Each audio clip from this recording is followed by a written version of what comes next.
Hey there, today I'll be showing you how to delete Instagram account on iPhone. And here is how. Remove an Instagram account. First, open the Instagram app and log in. Click this hamburger menu to access the settings and navigate to your profile. Click Help once more to access the Help Center. There is another hamburger menu. Click it, then pick Manage Your Account. This option to delete your account is located here. When you go to the screen, you should see three options. The first is to temporarily deactivate your Instagram account.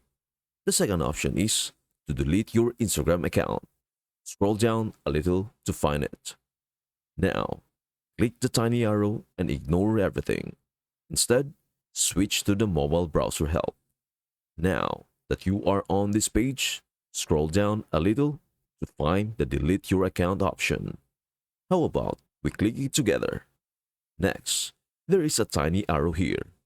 Click on it to see a list of reasons why you want to delete your account. Choose the one that best fits your situation. For this video, I am going to try something different. So enter your Instagram password and if you're positive you want to remove your account, tap the delete button. Simply click OK. Congratulations! The process of having your Instagram account permanently deactivated is currently underway. If, after a month, you decide otherwise, you can go back and make changes to your account. If not, don't log in, and your account will be permanently erased. I hope this helps. Thank you for watching, and we will see you in the next video.